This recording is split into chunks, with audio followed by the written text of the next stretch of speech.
Good afternoon. You're watching the Care Services meeting from the ALS Association Greater San Diego chapter. We welcome you and thank you. We have a special speaker today on a wonderful topic regarding communication. So thank you for being here, Melissa, and I'll let you do your intro and your presentation. Thank you, Keith. My name is Melissa Essenburg. I'm a speech language pathologist in San Diego and a provider for the Voice Options program. So I'm going to share some slides with everyone about the program and how you are able to access it. Always takes a minute to get all that moved out of the way so I can share the screen. There we go. Keith, you can see my slides? Perfect. Yep. Wonderful. Thank you. All right. So the Voice Options program is funded through a partnership between the California Public Utilities Commission's Deaf and Disabled Telecommunications Program and the California Department of Rehabilitation. So it's really run and organized through the Department of Rehabilitation. The goal of the program is to ensure that there is full and equal telephone communications access for any Californian with a disability.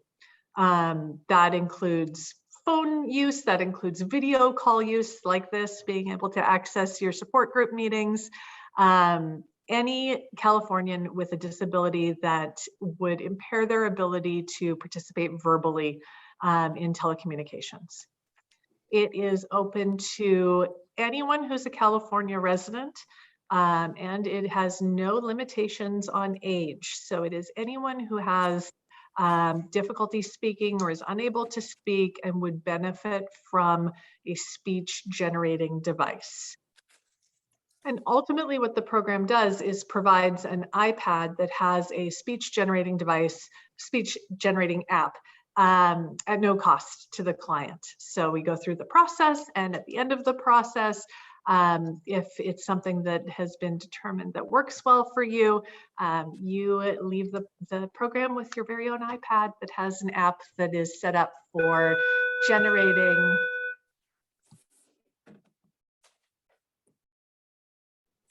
an app that's able to generate speech for you, whether you're typing out a message or whether you're able to select pictures for it to speak for you. Currently, the program has a variety of different apps that are available. Go Talk Now Plus is a very a more basic and picture-based system. It's a little more limited in the level of communication that people can use it for. Lamp Words for Life is a little bit more of a robust system with picture-based supports plus the ability to use a keyboard and type out messages. It also has options in Spanish. Proloquo to Go is another option that's more picture-based but has keyboard support.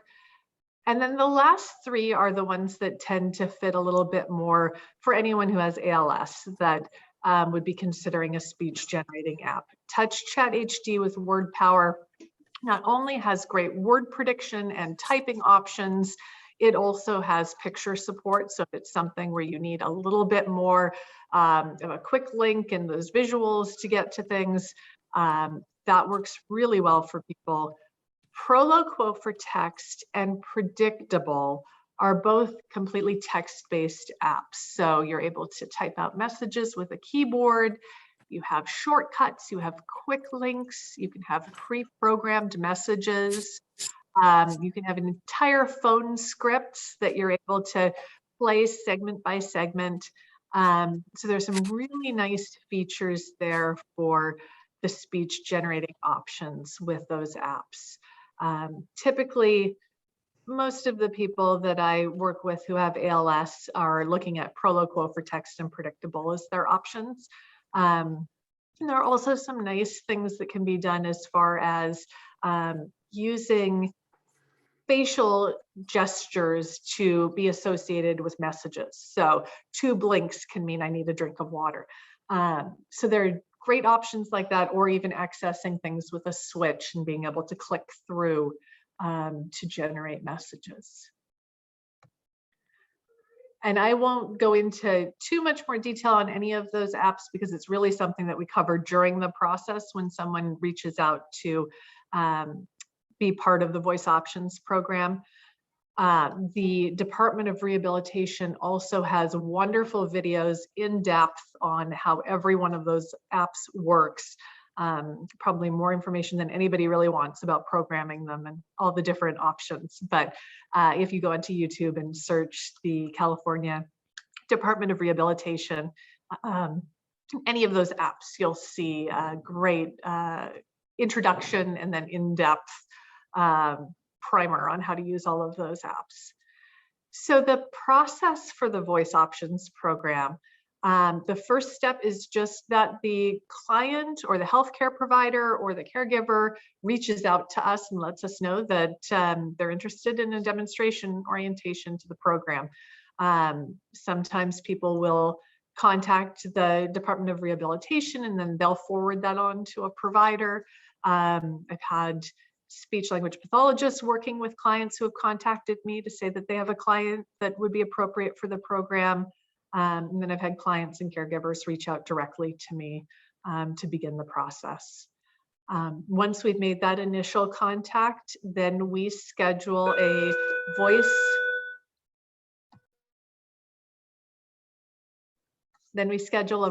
options orientation. Right now we can do that in person or by video call. Sometimes it's just easier to do things by video for people if their mobility limitations. If you prefer in person, I can certainly do that as well if you're in the San Diego area. During that orientation, we go through a demonstration of the apps that would be most appropriate for you. And usually we can narrow it down to 2 or 3 of the apps. Like I said, for most clients who have ALS, we're looking at Predictable or Proloquo for text, but it may be appropriate to consider Touch Chat as well. And so we get a little bit of practice in with those apps. We get an orientation on how they work, go through the programming, the customization, and then any types of accessibility features that we need to look at with the iPad itself or with the app. Once we've done that little orientation meeting, you get a short-term loaner iPad. It has the apps preloaded on it, and so you have 2 to 14 days to play around with those apps, try them out in different situations, and really get a feel for which one you think is the best fit for you. In a lot of ways, it can be challenging because many of the apps have similar features, but typically after you use them, you start to feel that one's a little bit more natural for you, and so that helps guide your decision on which app you ultimately want to go with.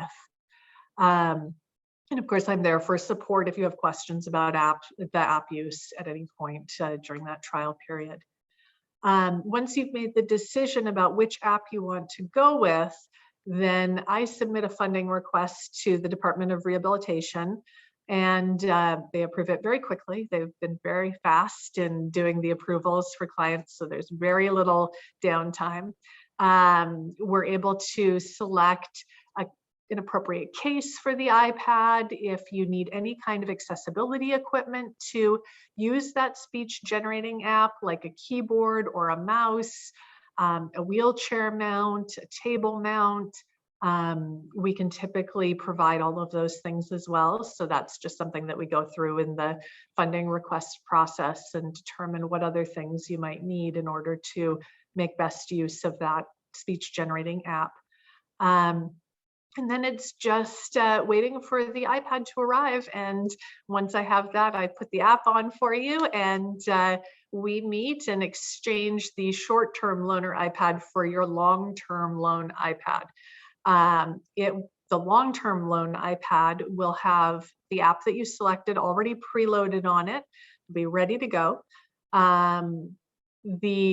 Even though it's called a long-term loan, the device is yours to use as long as you require it. Nobody's coming knocking on your door asking for it back at the end of a loan period. But it just, for the purposes of the program, it needs to be called a loan. Really, there's so many people who can benefit from this program. Like I said earlier, the program's not limited by age, diagnosis, disability. Clients who I've seen who've benefited from the program have had diagnoses like ALS or MS, TBI, stroke. And then we have any population of clients who might have developmental disabilities or autism. And then I see a lot of people who are experiencing difficulties with communication due to head and neck cancer. And then the whole pediatric population with speech and language delays. So, and then of course the program is initially part of that telephone access program, which is really also geared toward people who are deaf. So that's one of our populations who might benefit from the program as well. Like I said earlier, any additional equipment that we need to consider for access is not a problem. So we just work through those individual needs to get the best fit so that you can make best use of the iPad and the app. And that is pretty much it. So here's my contact information. You can reach me best by email, but my telephone number's there as well.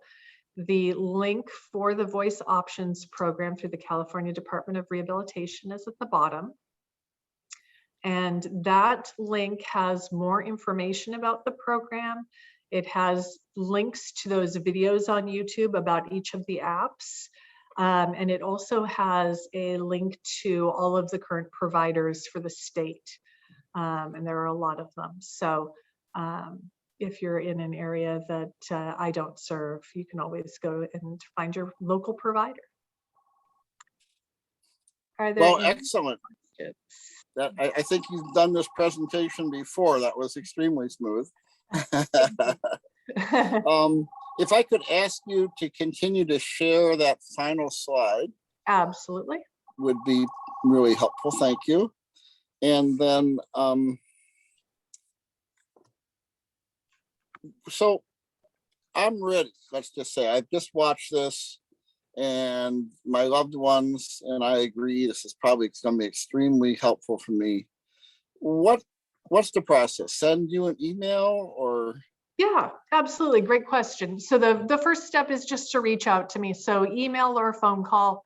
I try to respond to phone calls during business hours, but I check my email a whole lot more frequently than that. So that email is usually the best way to get in touch with me, but you can absolutely call me as well. Okay. And if I'm a loved one, and can I submit on behalf of my father, for example, or? Yes, yeah, absolutely. So it can be a loved one, it can be a caregiver, or it can be a healthcare professional even who makes the initial contact. I have people just sign some release forms, some consent forms, but that initial contact can be from anyone who's recommending someone for the program. Okay, super. And if people so desire, they can go to that link and check out the apps, watch some videos, I think you mentioned. But really, it would seem if they're along this line of thinking, kind of pull the trigger. That's what the whole loaner device is about, right? Exactly. There's really, if you know that you have difficulty communicating verbally and you think that it would be beneficial to have something that can speak for you, that you can type out messages and have it be your voice, there's really no negative to this program. It's such a fantastic program. And because it has nothing to do with your health insurance, it has nothing to do with pre-authorizations. It's really just that meeting with me and me being able to identify that, yes, you have a need for this device. From that point, it's such a quick process to get that long-term loan in someone's hand. Awesome. That I would just say, act on it. And unlike a lot of the things we try to do where we have to wait for insurance authorizations, this isn't something that takes months. This is something that's weeks. And we have some really quick turnover to get those iPads in your hands. Okay. And I know somebody's thinking this, so I'll ask. So once I have the iPad and I've got my app and I'm using it, you know, can I download my Netflix or Disney app on it, or what are the rules? Wonderful question. You signed something that says that you will not, that you understand that this is a short-term loan for the purpose of the program. And you will not sell, loan, rent the iPad to anyone else. However, yes, you can absolutely put your own Apple ID on that iPad. You can download your other apps. You can use it for a variety of purposes. It is foolish to have multiple devices for things and have two separate iPads, you know, one for communication and one for other things you might use it for. So you have free reign to use it for all other purposes, which is wonderful. I've had clients who have also used it as their primary educational tool, college students who use it to do all of their work, you know, plus their communication. Awesome. Yeah. Anything I should be asking that I didn't? I think you've covered most of it. I have had a couple of people recently who've asked me what happens in the event that you no longer require the iPad or are unable to use it. And so the program requests that the client or the caregiver gets in touch, lets us know, and that we are able to get the iPad back to repurpose for someone else. That's not always possible, but we certainly appreciate when people let us know if it's not being used and make that available for someone else. But other than that, I don't think there are too many things we haven't covered. It is, I think I said the first time that we talked, I feel like every time I talk about this program, I have to say, honest, there are no strings attached. It really is as great as it sounds. And it's just a fantastic program. And it really is about making sure that everyone has equal access. I will say that currently the program is only a pilot program, and it is slated to run through June 30th, 2022. So we don't have a ton of time left on the program. We are hoping that it will be renewed and be turned into a permanent program for the state. And that's where the feedback from people who have benefited from the program really comes in. They do a follow-up survey just to ask how you're using the equipment and the benefit of the program. And that all goes to the data to support continuing it and making it a permanent program. Okay, awesome. Well, we sincerely thank you for your time. I'm going to stop the recording now. Thank you.